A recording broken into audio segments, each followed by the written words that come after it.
Bismillahirrahmanirrahim. Assalamualaikum warahmatullahi wabarakatuh. Waalaikumsalam warahmatullahi wabarakatuh. Alhamdulillahi rabbil alamin. Wassalatu wassalamu ala sayyidil mursalin sayyidina wa maulana Muhammadin wa ala alihi wa ashabihi wa man tabi'ahum ila yaumiddin, amma ba'd. Subhanaka la ilma lana illa ma 'allamtana innaka antal alimul hakim. Jamaah salat subuh yang dimuliakan Allah Subhanahu wa taala. Alhamdulillah, syukur hadirat Allah Subhanahu wa taala. Pagi hari ini Allah masih menganugerahkan nikmat sehat untuk kita. Allah masih meringankan langkah kita dari rumah menuju masjid ini. Ini sebuah anugerah yang patut kita syukuri. Semua orang insya Allah sudah memperoleh hidayah, petunjuk, informasi kebaikan. Hari ini, pagi ini dikumandangkan dari setiap toa masjid muadzin dengan suara adzan untuk segera menunaikan salat subuh berjamaah di masjid.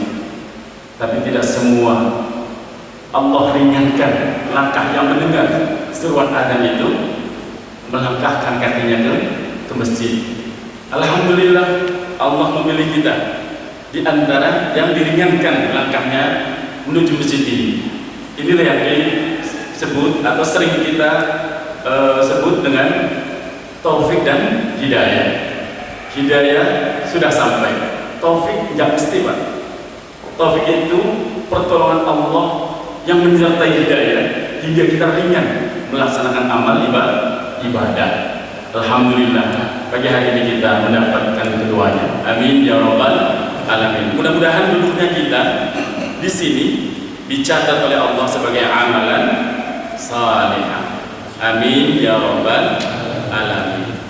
Alhamdulillah, pagi hari ini kita disodorkan sebuah tema bahwa cinta kita kepada Allah dan Rasulnya butuh apa katanya? Butuh bukti ya? Iya. Jamaah yang dimuliakan Allah Subhanahu wa taala. Memang segala sesuatu harus ada bukti, Pak. Ketika kita mengagumi segala sesuatu akan alam semesta dan sampai pada kesadaran bahwa alam semesta ini ada yang menciptakan. Yang menciptakan adalah Zat yang Maha Kuasa atas segala-galanya. Sadar betul, tidak ada sesuatu yang terjadi, tidak ada sesuatu yang ada dengan sendirinya. Pasti ada yang menciptakannya. Yang menciptakan siapa? Zat yang Maha Ada. Hanya bergumam, hanya tersimpan di dalam perasaan, di dalam hati, cukup belum. Harus ada pernyataan. Makanya kemudian yang disebut dalam kerangka rukun iman, tasdiqan bil qalbi wa iqrar bil lisan. Diyakini dengan hati, diikrarkan dengan lisan. Dibuktikan apa? Dengan amal. Wa taqrirun bil amal. Gak bisa hanya mengatakan segala sesuatunya milik Allah, tapi gak pernah mengucap la ilaha illallah. Gak bakalan jadi pengakuan kita. Gak akan diakui. Setelah mengucapkan la ilaha illallah cukup belum. Harus ada pembuktian ketundukan dan ketaatan kita kepada Allah. Begitu pula kepada Rasulullah Muhammad sallallahu alaihi wasallam. Kita ngaku cinta kepada Nabi, hormat, ta'zim, memuliakan Nabi kita Muhammad sallallahu alaihi wasallam. Cukup dengan bergulat dalam perasaan? Tidak, harus dibuktikan. Jamaah yang dimuliakan Allah Subhanahu wa taala. Kenapa? Cinta dalam bahasa Arab disebut dengan mahabbah. Nah, ini mahabbah yang benar, dengan mahabbah ini. Kalau ada orang yang mahabbah, dapatnya pelet gitu. Mahabbah itu cinta. Cinta yang muncul dari hati dan perasaan seseorang atas suatu hal. Itu yang disebut dengan mahabbah. Cinta terhadap pasangan, cinta kepada kedua orang tua, cinta terhadap anak, istri, serta kerabat. Itu setiap kita memilikinya.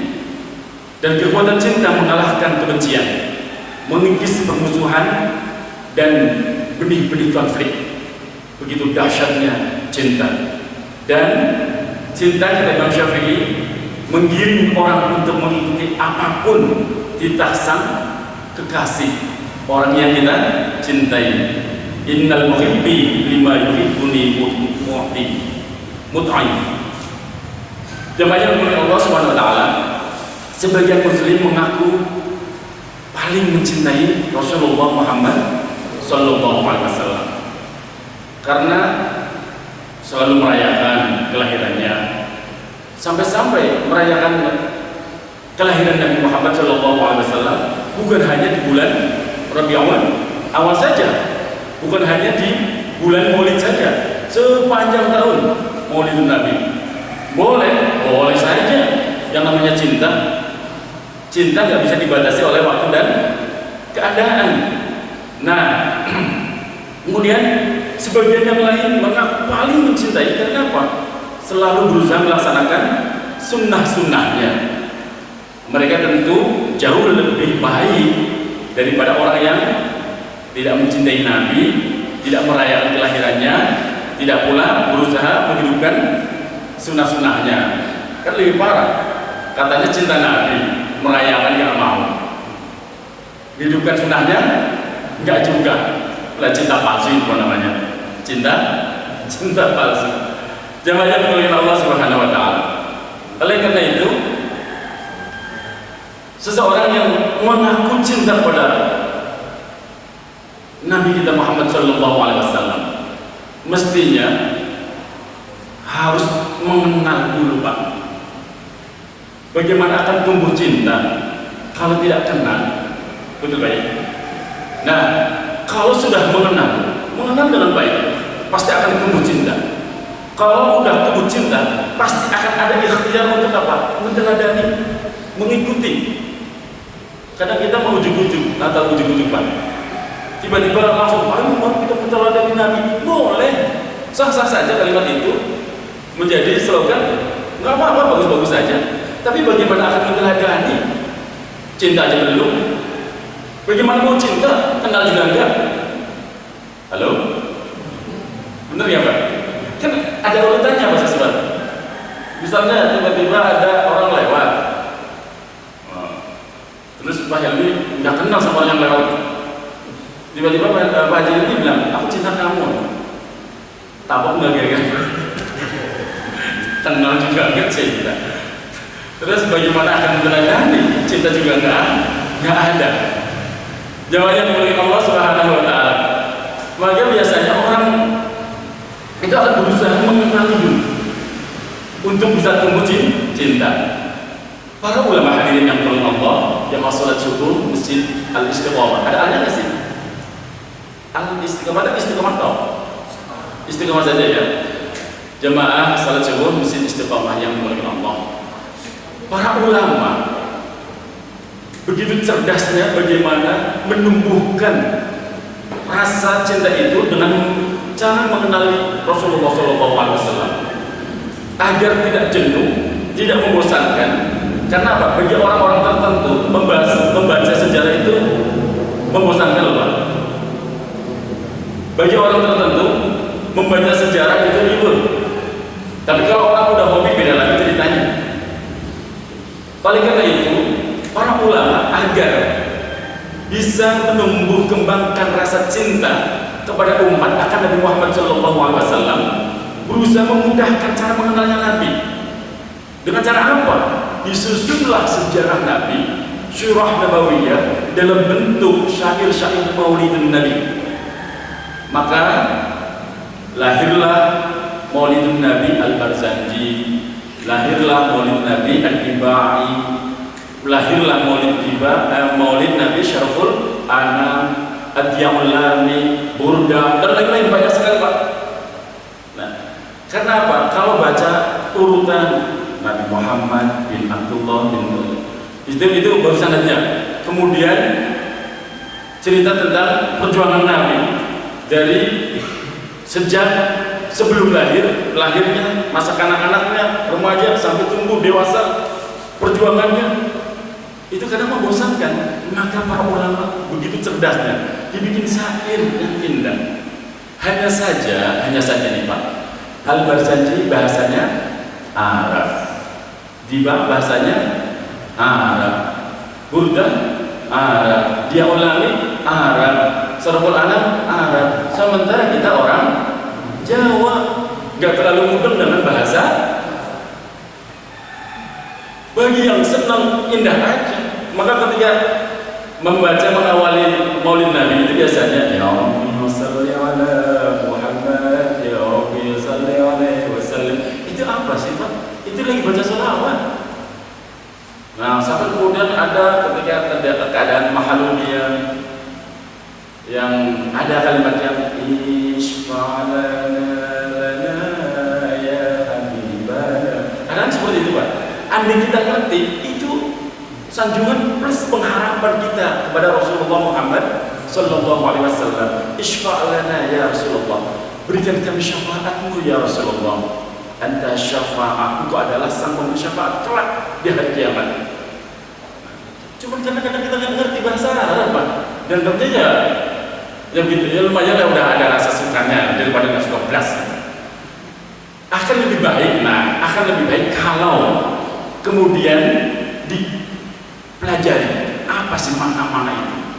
Al-jannatu wa na'imuha sa'atu liman yusalli wa yusallim wa yubarik alaihi abadul imla bismi dzatil 'aliyyah mustadiran faidal barawati 'ala ma ana lahu wa aula.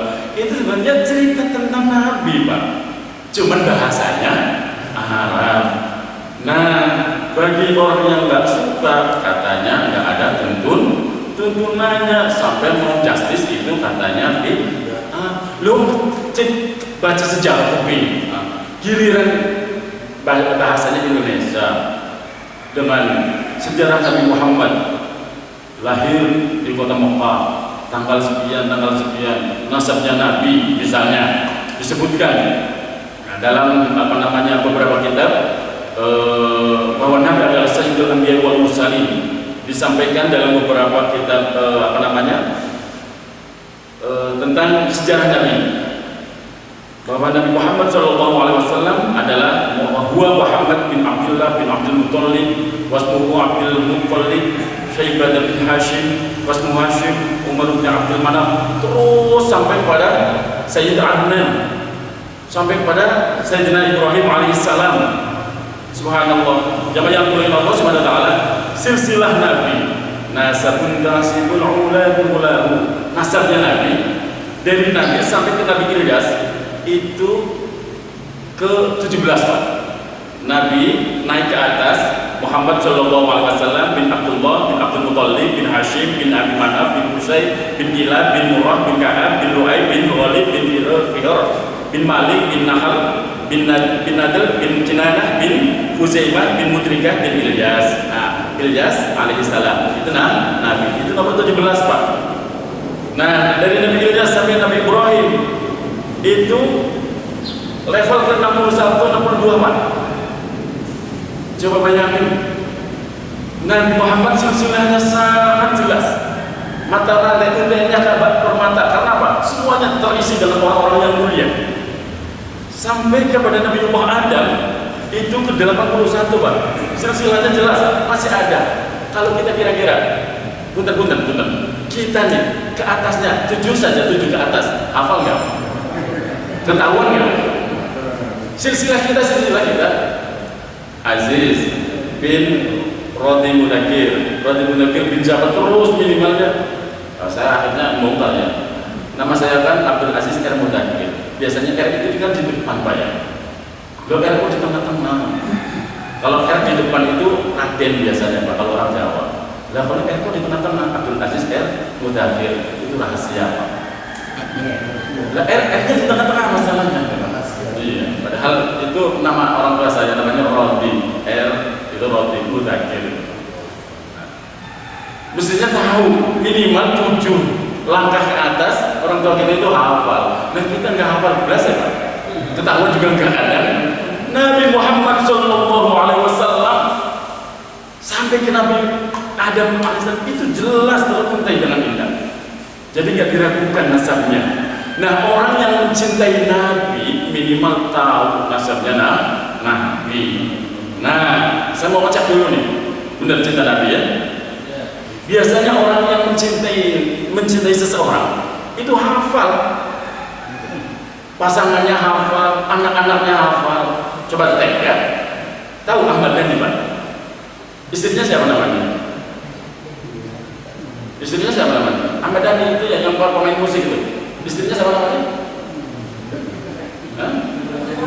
Nah, itu ibu hafal. Hafal. Yang sudah yang sudah diperdekakan, maksudnya udah di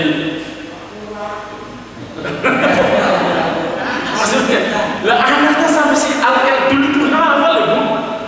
Benernya? Itu bintang film kok hafal. Untungnya apa kalau kita hafal? Nggak ada untungnya belas ya. Kita sampai hafal, bukan hanya satu bintang film. Semua, apalagi emak-emak yang senang banget nonton entertainment. Ya subhanallah, dari was-was sampai cemas itu kan ditonton semua. Apalagi dulu di sini tinggal bosnya infotainment. Gak usah sebut namanya. Kan dulu ada di sini, cuma kemudian pindah ya ya. Jangan yang mulai Allah Subhanahu Wa Taala. Sekarang saya mau nanya, istrinya Nabi ada berapa tuh?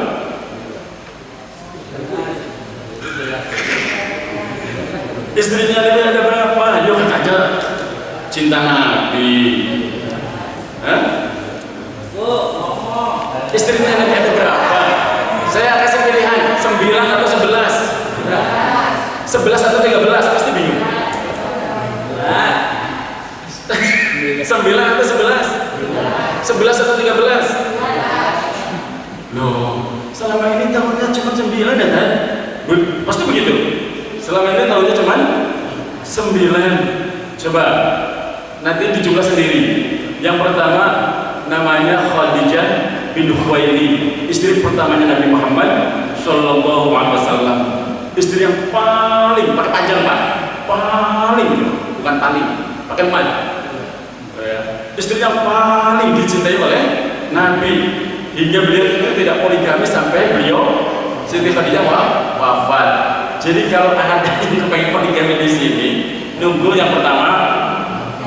Saya nggak niru loh, saya nggak aminin. Katanya pengen sunnah. Nah, jamaah yang mengenai Allah Subhanahu Wa Taala. Yang kedua namanya setelah Sayyidatina Khadijah wafat, itu yang pertama kali dinikah siapa? Namanya Sayyidatina Saudah binti Zam'ah bin Qais. Itu bukan Siti Aisyah dulu loh, jangan salah. Tuh Siti Aisyah aja, ya kan? Yang pertama kali. Dan Siti Saudah ini terkenal orangnya itu ceria, suka menyenangkan Nabi. Jadi beliau itu pintar menghibur, menyenangkan hati Nabi Muhammad Sallallahu Alaihi Wasallam. Siapa yang kedua namanya? Siti Saudah binti Zam'ah bin Qais. Sekali lagi kalau saya bilang Siti, nggak usah protes. Masa sih orang ada Sitinya? Siti Khadijah, Siti Saudah, Siti Aisyah. Siti itu bolak-balik saya sering kasih tahu, terambil dari bahasa Arab. Sayyidati, tuan putri. Lambe Jawa susah ngucapin Sayyidati. Siti boleh. Makanya nggak ada protes ketika kita nyebut ibunya Nabi Siti Aminah, istrinya Nabi Siti Khadijah, putrinya Nabi Siti Fatimah. Mana ada orang sama namanya Siti? Ya nggak ada. Tapi kok kenapa nggak ada yang lagi protes kemudian wah itu sebutan bintang? Nggak ada, karena terambil dari kata Sayyidati. Mudeng ya Pak ya? Bu, Sayyidati diucapkan oleh Lambe Jawa jadi Siti. Wong Ramadan aja jadi ramalan kok. Nggak usah diprotes, lidah Jawa memang begitu. Syafi'i jadi mending Syafi'i gitu loh. Ya Allah ya. Sahadaten menjadi sekaten. Ya begitu. Ya kita lanjutkan. Yang kedua itu namanya Siti Saudah binti Zam'ah bin Qais. Yang ketiga Siti Aisyah. Nah, baru yang ketiga itu Siti Aisyah bin Abi Bakar As-Siddiq. Dan kehebatan kelebihan Siti Aisyah dipilih oleh Rasulullah menjadi istri itu dikabarkan oleh langit. Ra'aituka fi manami salasala layalin ja'a bikal malak fi syarqati min harir fayaqul hadha imrataka fakshif an wajhaka fa idza anta fi fakhulu iyyaki hadha min 'indika yumdi. Kalau bahasa Indonesia begini, ketika Rasulullah di-mi'rajkan, di-isra'kan, beliau itu melihat seseorang di dalam tiga kali berturut-turut malaikat datang membawa Siti Aisyah dengan mengenakan pakaian serba putih. Kemudian malaikat ini berkata, ini istrimu. Lalu disikapkan wajahnya. Ternyata wajahnya wajah siapa? Siti Aisyah. Nah, subhanallah, Siti Aisyah dipilih bukan karena kemauan Nabi atas dasar maaf yang sering dituduhkan oleh orang-orang yang benci Nabi. Masih anak-anak pun diperistri. Karena apa? Dalam sebuah riwayat Nabi memperistri Sayyidatina Aisyah itu usia masih 6 tahun loh, Pak. Baru dikumpuli 9. Ada yang mengatakan ketika nikah 9 tahun, dikumpuli ketika udah 12 tahun. Tapi jangan dibayangkan 12 tahun anak celetuk yang masih kecil. Anak-anak itu udah gede, Pak. Ya kan? Jamaah mulia Allah. Saya percepat biar ibu-ibu nggak penasaran istrinya Nabi ada berapa. Yang lebih penasaran sebenarnya bapak-bapaknya, Pak. Nah, yang keempat Hafsah bin Umar bin Khattab. Yang keempat baru yang tadi berapa? Khadijah, kemudian Sauda, yang ketiga Siti Aisyah, yang keempat Hafsah bin Umar bin Khattab. Subhanallah, Hafsah ini dijuluki Sawwamah dan dijuluki pula Qawwamah. Kenapa Siti Hafsah ini dijuluki Sawwamah? Karena beliau itu ahli puasa, Pak, dan ahli bangun malam, salat malamnya sangat rajin. Maka Sayyidati Hafsah bin Umar bin Khattab, binti Umar bin Khattab, itu terkenal dengan ahli puasa dan ahli bangun malam, hingga dikasih julukan Sawwamah, perempuan yang ahli puasa. Qawwamah, wanita yang ahli bangun malam. Ada perempuan yang begitu? Wah, luar biasa. Nah, yang kelima Zainab binti Huzaimah. Yang kelima. Nah, Zainab ini dijuluki Ummul Masakin karena apa? Beliau itu sangat dermawan, hingga saking dermawanannya itu banyak sekali orang miskin yang jadi, kalau orang sekarang disebutnya anak asuh ya. Subhanallah, sampai dijuluki Ummul Masakin, ibunya orang-orang miskin. Itu yang kelima. Yang keenam Ummu Salamah. Ummu Salamah ini bangsa Quraisy dan terkenal juga sangat dermawan. Punya ayah namanya Umayyah bin Mughirah, terkenal cerdas dan dermawan. Nah, jemaah yang dimuliakan Allah Subhanahu wa taala, yang ketujuh Zainab binti Jahsi bin Rabah, dinikahi oleh Rasulullah SAW atas perintah Allah. Inilah yang menjadi kelebihan di antara istri-istri Nabi yang lain. Zainab bintu Jahsi bin Rabah radhiyallahu anha merupakan salah satu istri baginda Nabi yang masih memiliki hubungan kekerabatan dengan Rasulullah. Nah, saya percepat. 8 Juwairiyah binti Haris. Hafalnya Bu? Ada istrinya Nabi yang namanya Juwairiyah. Jangan-jangan baru suka anaknya.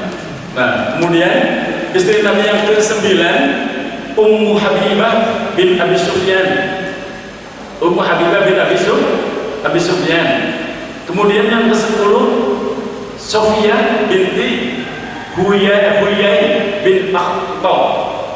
Nah, Nabi Muhammad SAW menganggap Sofia sebagai wanita sahdiqah, yang artinya wanita yang sangat jujur imannya. Sofia berasal dari bangsa Yahudi Bani Nadir. dan seorang putri dari pimpinan Bani Nazir namanya Huyai bin Akhtab. Nah, sering digodain, yang namanya perempuan pasti ada rasa cemburu. Siti Aisyah itu rada cemburuan banget sama yang namanya istri Nabi yang ke-10, dan namanya siapa Bu? Sofia. Karena cantik, memang putrinya seorang pimpinan namanya Huyai bin Akhtab. Nah, ketika ada kecemburuan dipanggil sama Siti Aisyah, wahai binti Yahudi. Saking rada-rada gak enaknya kalau dipanggil kayak anak Yahudi, ngadu sama Rasulullah. Ya Rasulullah, aku dibully. Sama siapa? Aisyah. Katanya saya anaknya orang Yahudi. Pinternya Nabi itu kalau bikin senang istri itu gak pernah. Masa sih? Nanti saya nasehatin, Aisyah jangan ngomong gitu. Enggak. Malah Nabi bilangnya begini, kamu mesti bangga karena engkau berarti keturunannya para nabi. Kan di antara sekian banyak nabi, jumlah dan keturunannya dari Yahudi lebih banyak. Mestinya aku bangga dipanggil binti Yahudi. Begitu ya Nabi. Akhirnya apa? Gak tersinggung. Itu cerdasnya Nabi Muhammad Sallallahu Alaihi Wasallam. Bukan, oh begitu ya. Baik saya omelin, enggak. Malah disuruh GR.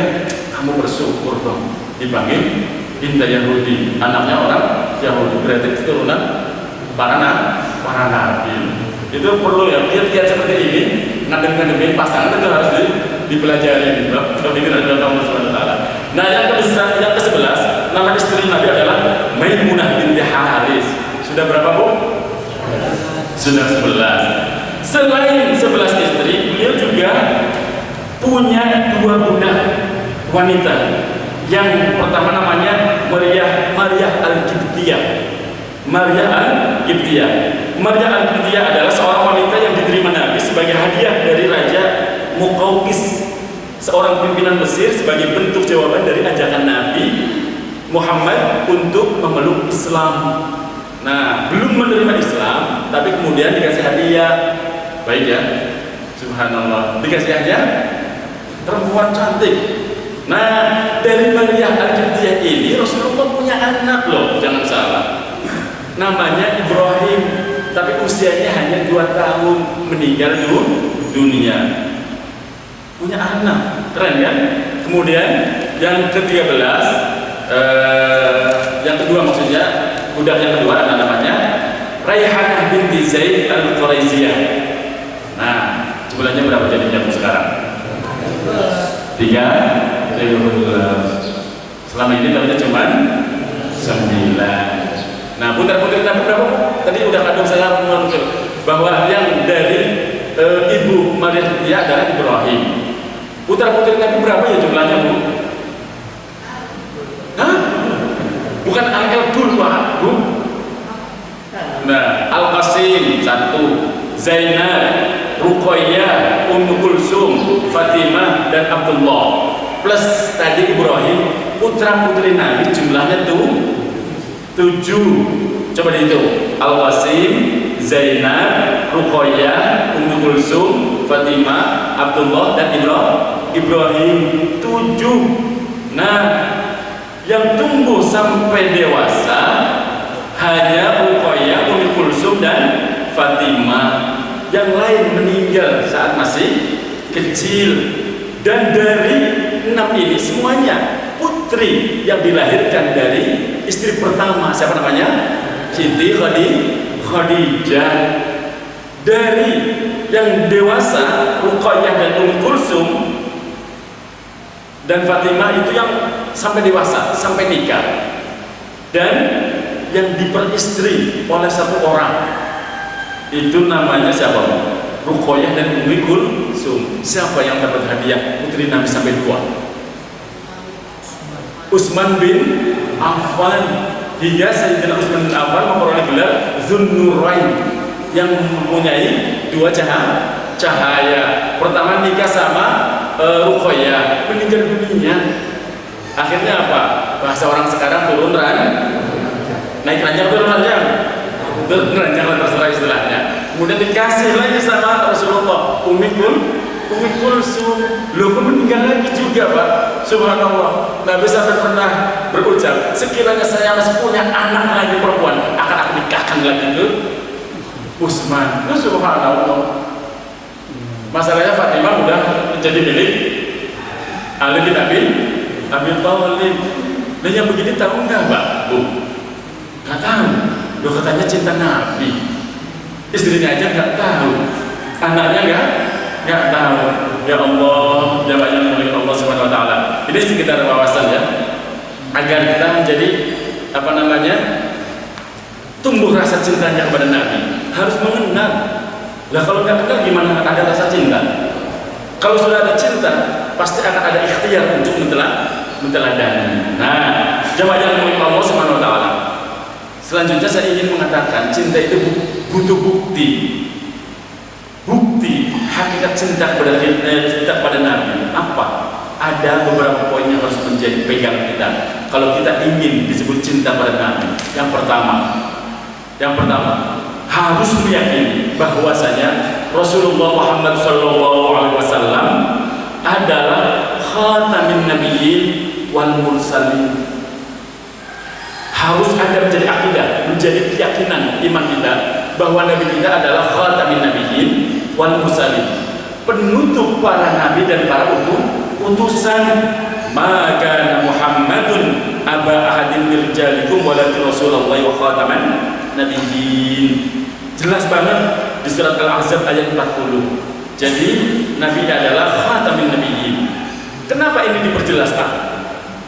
Jangankan untuk sekarang, setelah Nabi wafat dulu zaman sahabat Sayyidina Abu Bakar jadi khalifah, sudah ada orang yang mengikrarkan dirinya ngaku jadi Nabi. Siapa namanya? Musailamah. Karena doyan bohong, maka dikasih gelar Al-Kadzdzab. Musailamah Al-Kadzdzab. Masih banyak lagi, sampai orang Indonesia yang ngaku Nabi juga banyak kan? Uniknya lebih ada yang percaya dan banyak juga pengikutnya. Maka pondasi yang pertama kalau kita cinta pada Nabi, tanamkan pada diri kita, tidak ada Nabi la nabiyya ba'dah.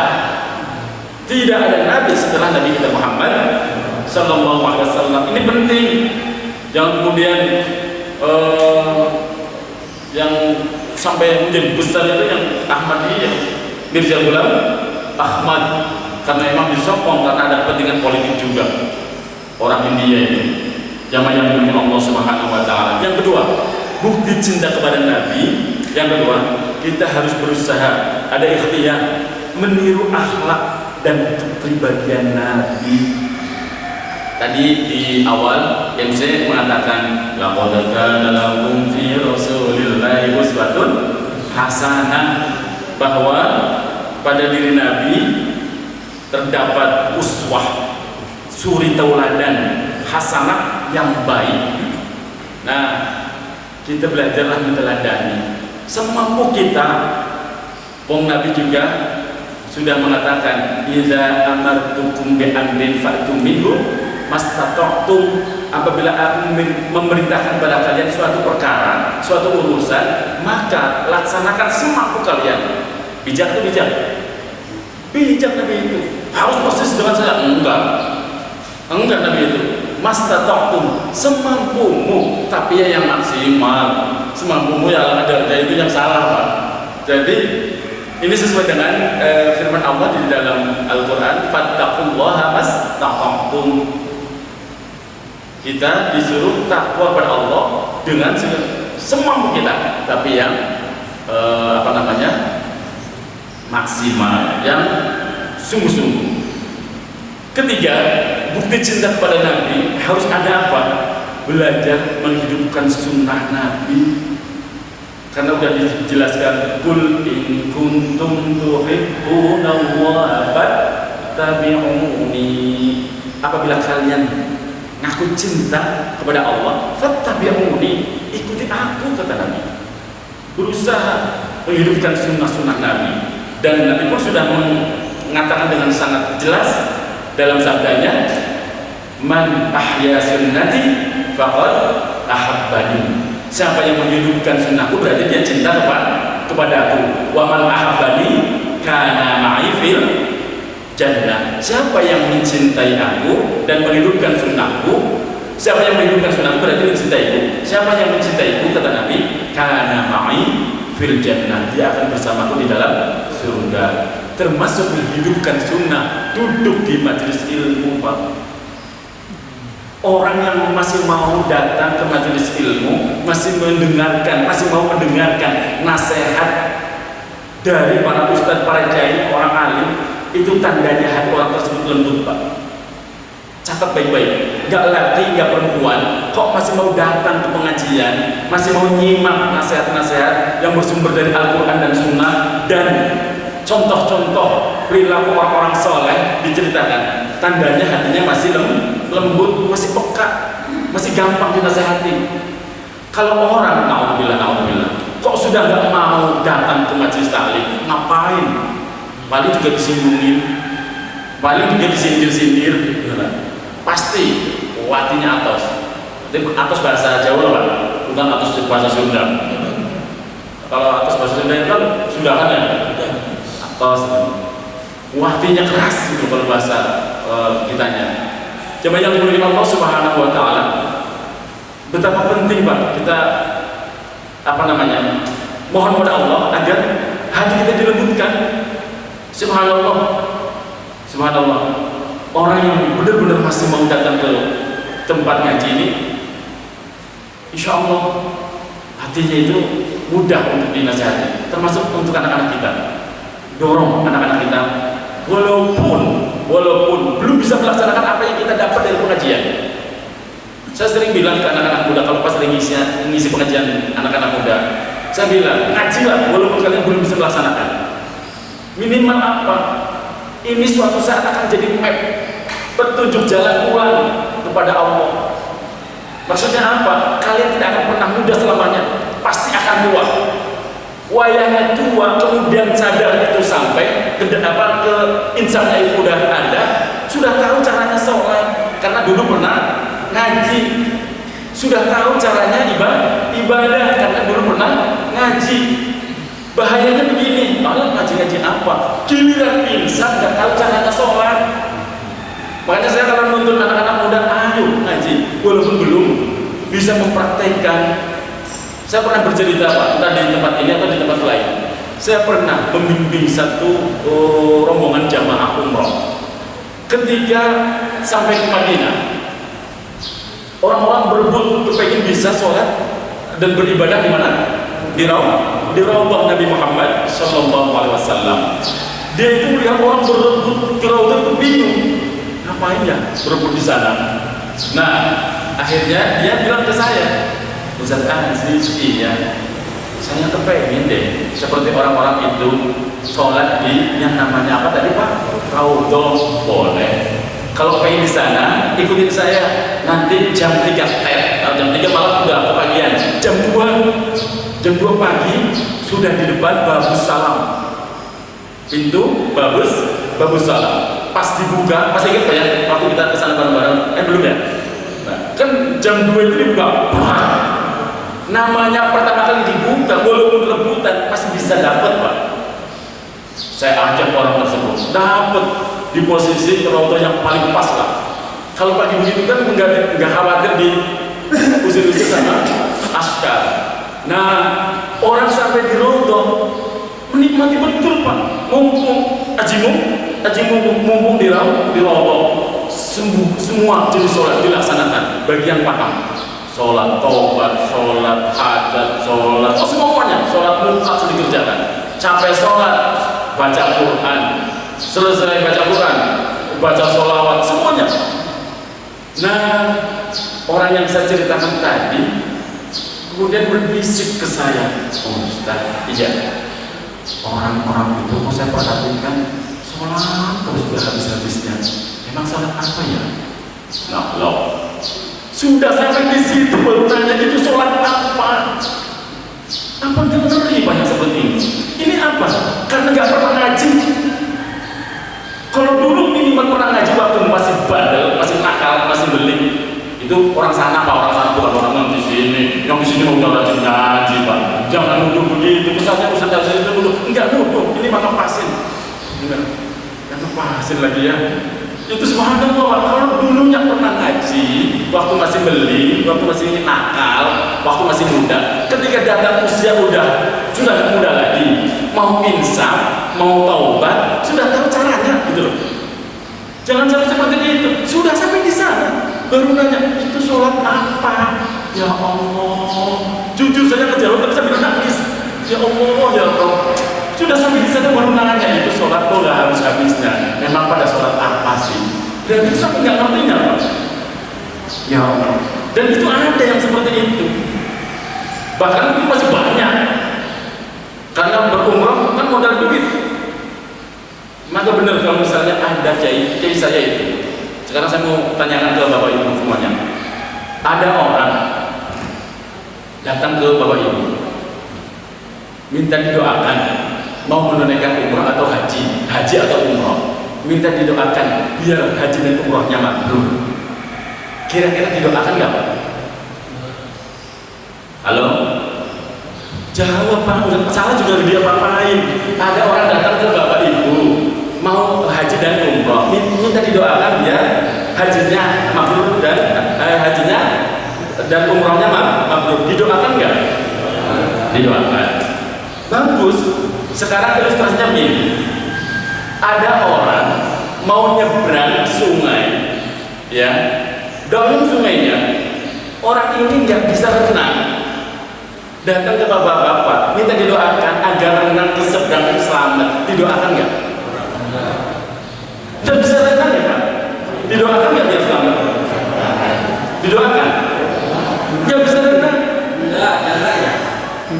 Ini orang mau berangkat haji dan umroh, gak bisa, gak ngerti bab manasik, minta didoakan biar mabrur, didoakan gak? Ya, kan sama seperti tadi. Halo? Orang gak bisa gak bisa naik sepeda motor, pegang motor, bilang sama Pak Ustadz Imam, Pak Ustadz Imam, doain saya mau ke Ciledug, naik apa? Motor, biar selamat. Ya, tak doakan. Pak Imam itu tahu persis ini orang yang bisa naik motor, didoakan nggak? Enggak. Nyungsep.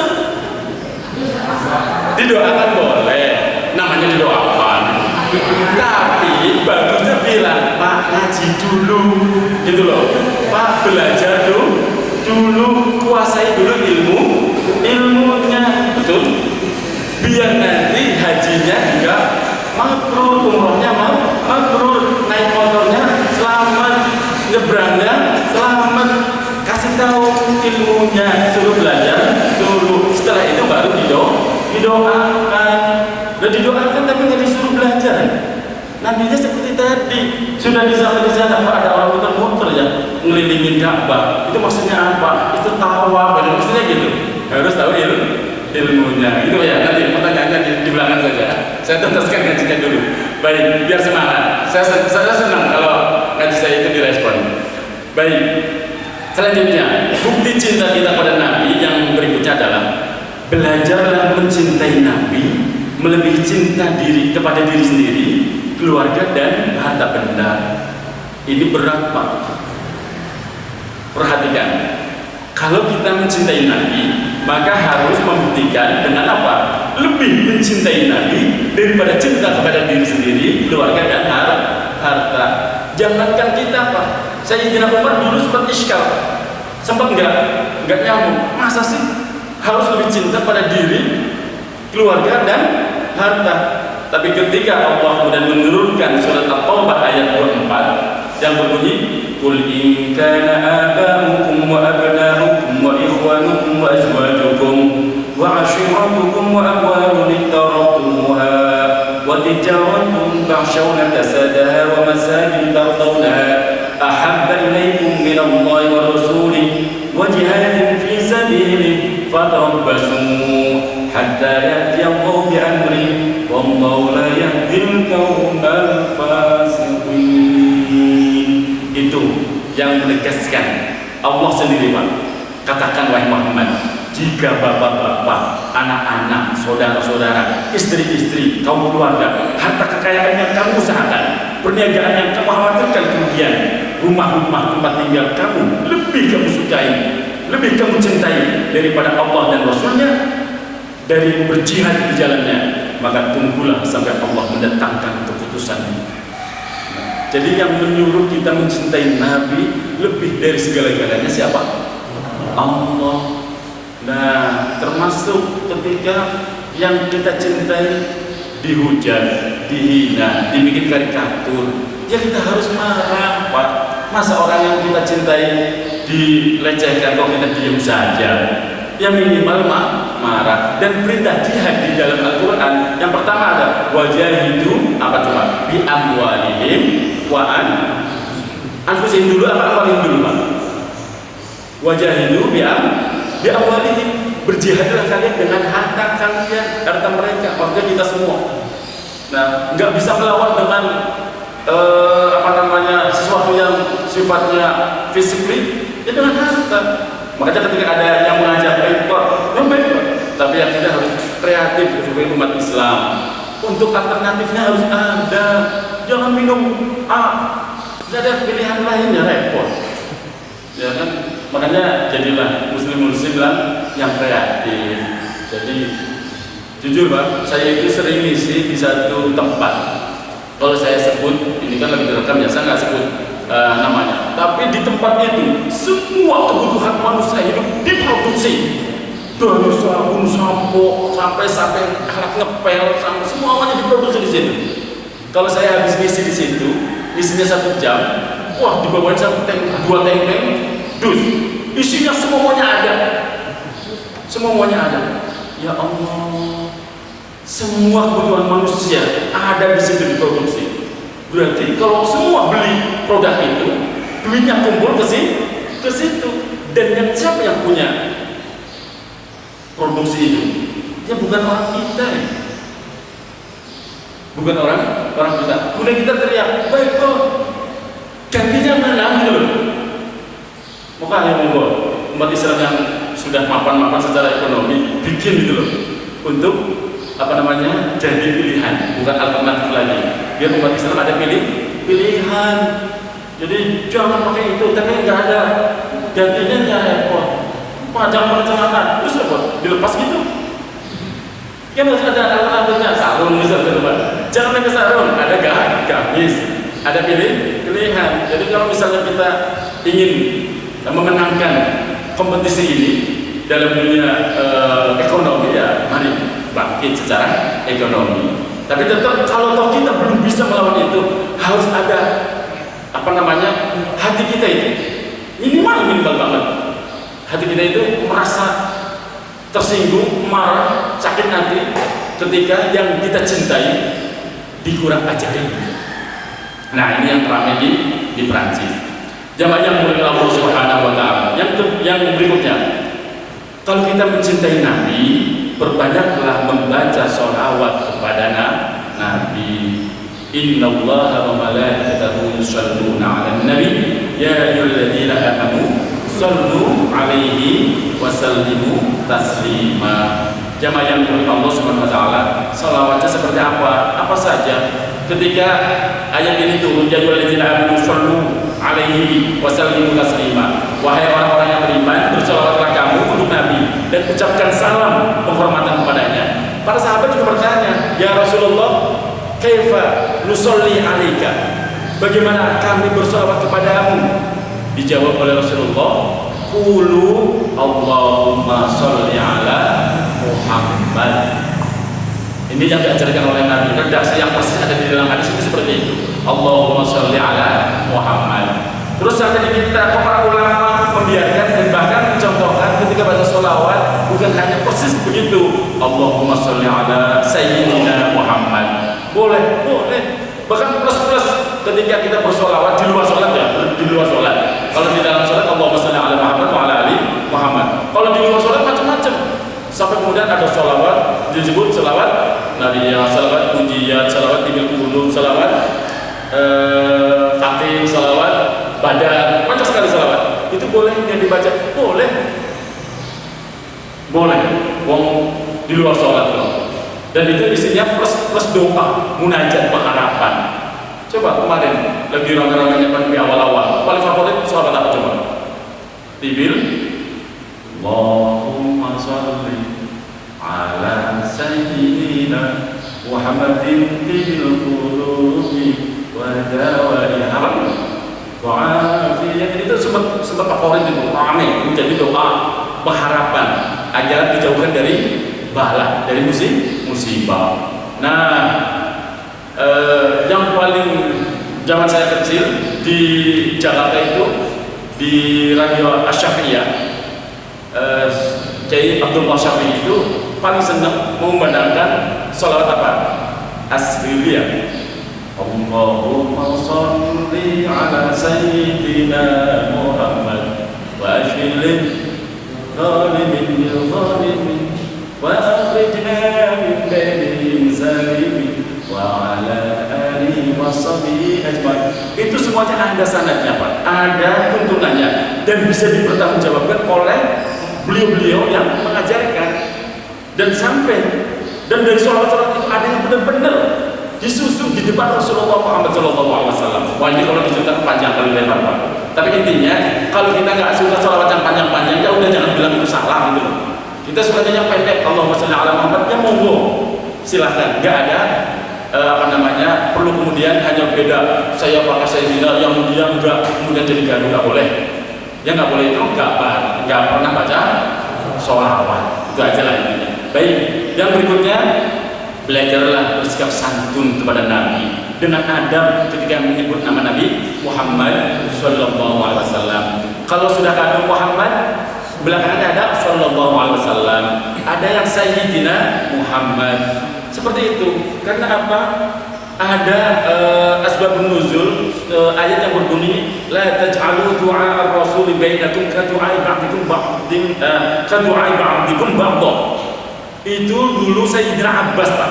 Sayyidina Abbas itu waknya Nabi Pak. Sayyidina Abbas itu waknya Nabi.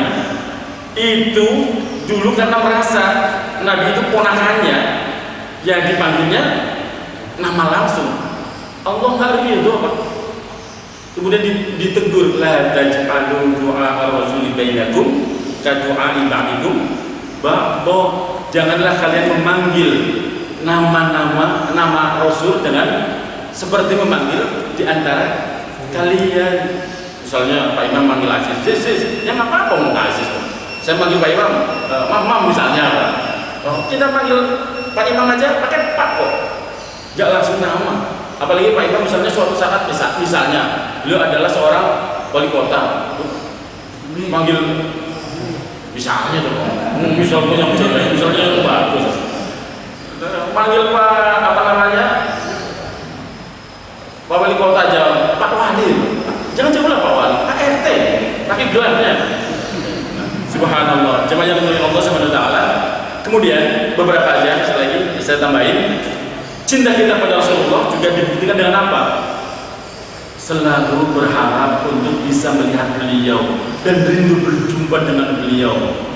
Minimal nanti kelak di hari kiamat, syukur bisa menatap wajah Nabi Muhammad SAW, bisa bertemu dengan Nabi walaupun hanya dalam mimpi. Apakah bisa? Apakah mungkin? Bisa saja. Dan siapa yang melihatku di dalam mimpi, maka itu adalah hak. Kenapa? Wajah Nabi tidak bisa dipalsu oleh iblis, oleh syaitan, laknatullah. Jadi kalau kita bermimpi kok benar-benar melihat wajah Nabi, ya itu benar. Itu Nabi yang mengatakan, man ra'ani fil manam fa huwa haqqun. Siapa yang melihatku di dalam tidurnya itu maka benar adanya. Dan berkah banget orang yang bisa melihat wajahnya Nabi. Dan belajarlah Al-Qur'an sebagai representatif dari kita cinta kepada Nabi. Karena Sayyidatina Aisyah pernah ditanya, seperti apa sih Nabi itu wahai Aisyah? Maka inna khuluqu nabiyina Allah kana Al-Qur'an. Karena khuluquhul Quran. Belajar Al-Quran sama dengan belajar akhlaknya Nabi kita Muhammad Sallallahu Alaihi Wasallam. Selanjutnya mencintai orang yang dicintai Nabi seperti apa? Sahabat, ahli bait, istrinya. Karena apa? Hari ini itu banyak Pak, satu kelompok katanya mencintai Nabi, tapi menghujat bahkan melaknati sahabat Nabi, melaknati istri-istrinya Nabi. Terus gimana ceritanya? Saya senang Pak Helmi misalnya, tapi saya menghujat istrinya. Logis nggak? Nggak logis. Cinta Nabi tapi sama sahabatnya. Makanya bukan, kalau kita kan baca Sayyidina Abu Bakar radhiyallahu anhu, usia mudah-mudahan Allah meridhoi.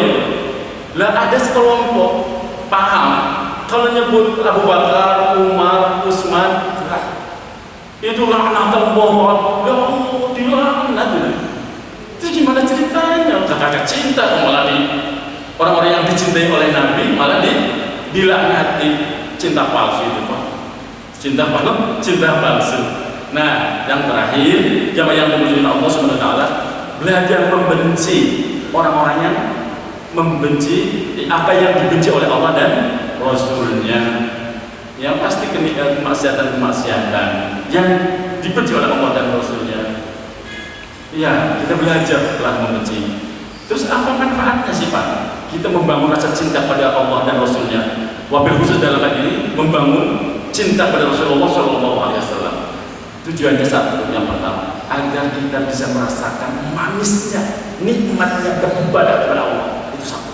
Dan yang kedua, agar kita layak memperoleh syafaat kelak, syafaatnya dari Muhammad SAW. Udah itu aja. Agar kita bisa merasakan nikmatnya, manisnya sujud ibadah kepada Allah. Karena kita bisa seperti itu, barokahnya Nabi kita Muhammad Sallallahu Alaihi Wasallam. Begitu mulianya Nabi Pak, sampai-sampai dalam ungkapan hadis qudsi Allah berfirman kepada Nabi Allah Adam, ya Adam, laula Muhammad ma khalaqtuka. Wahai Adam, sekiranya bukan karena Muhammad. Ini yang berfirman Allah. Jadi nyebut nama Muhammadnya Muhammad doa. Kalau bukan karena Muhammad, aku tidak akan menciptakanmu wahai Adam. Subhanallah. Berarti adanya alam semesta di dalam riwayat lain. Kalau sekiranya bukan karena Muhammad, aku tidak akan menciptakan alam semesta. Berarti apa? Adanya alam semesta, adanya kita semua sekarang ini bisa mengenal Allah, bisa mengerti Al-Quran, barokahnya diutusnya Nabi, dilahirkannya Nabi kita Muhammad Sallallahu Alaihi Wasallam. Ini penting Pak. Kemudian belajarlah meneladani sikap Nabi. Nabi itu lembut Pak, nggak kasar. Nah, jadi jangankan kepada kepada sesama muslim, kepada orang kafir saja kita itu ya jangan terlalu kasar. Terlalu kasarnya bagaimana? Apalagi bukan kafir harbi ya. Contohnya begini Pak, kita sering mendengar cerita tentang Abu Lahab ya. Abu Lahab itu kekafirannya dinas oleh Al-Quran. Pasti hafal tuh ayatnya. Tabbat yada Abi Lahabin wa tab. Hingga yang terbentuk persepsi kita itu Abu Lahab itu super jelek. Padahal sisi lainnya, kisah dibalik kekafiran Abu Lahab. Abu Lahab itu punya anak empat. Nah, dari empat ini ada yang namanya Utaibah, yang kedua Utbah, yang ketiga Mu'attab, dan yang keempat itu Darwa atau Durra. Nah, jemaah yang Allah Subhanahu wa taala, tahu nggak sih? Abu Lahab itu orangnya ganteng, kaya, dermawan, dan pamannya Nabi. Paman Nabi. Cukup paman, enggak besan Pak, besan. Enggak tanggung-tanggung. Yang nikah sama anaknya Abu Lahab dari putrinya Nabi dengan Siti Khadijah dua. Siapa? Tadi sebelum dinikah sama Utsman bin Affan, zaman masih di Mekah.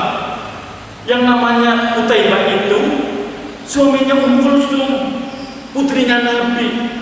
Subhanallah. Utbah itu adalah suaminya Ruqayyah.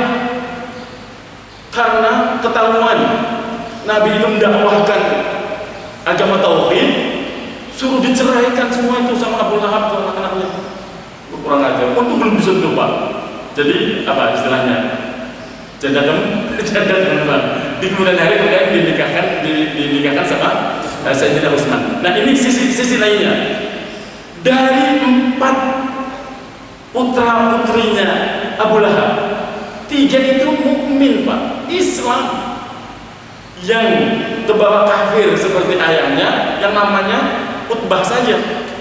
Utaibah ketika Fathul Mekah sama Mu'attab dicari sama Rasulullah, bagaimana pun dulunya pernah jadi menantu dan masih sepupu. Cari yang namanya Utaibah tadi sama Mu'attab. Setelah didatangkan oleh Sayyidina Abbas, Rasulullah kemudian mengajak mereka memeluk Islam. Mereka menerima keislamannya. Tidak ada wajah lebih sumringah, lebih bahagia yang terpancar dari wajah Rasulullah ketika anak pamannya yang 2 ini bersaksi, berikrar dengan 2 kalimat syahadat. Maka na'am inni istauhabtu ibnai ammi hadaini rabbi fa wahab mali. Tidak ada kesenangan yang lebih senang dari diriku kecuali ketika melihat mereka memeluk Islam. Lah kalau Zarrah putrinya Abu Lahab, bintu Abu Lahab itu memang Islam ikut Nabi dari awal, bahkan ikut hijrah ke Madinah. Itu sisi jeleknya Pak. Sisi baiknya. Sisi baiknya. Jadi melihat orang itu ya jangan, wah Islam ini yang kita ada di kota kita Abu Lahab jahatnya jahat. Ternyata ada sisi baiknya. Anak-anaknya pada Islam, pada taat. Bahkan sampai sekelas Abu Jahal. Abu Jahal itu punya anak namanya Ikrimah bin Abu Jahal. Alim Pak, soleh, cerdas, bahkan menjadi perawi hadis Nabi Muhammad Sallallahu Alaihi Wasallam. Nah, terakhir, jadi kita bagaimana dalam hidup berdoa kepada Allah Subhanahu Wa Taala.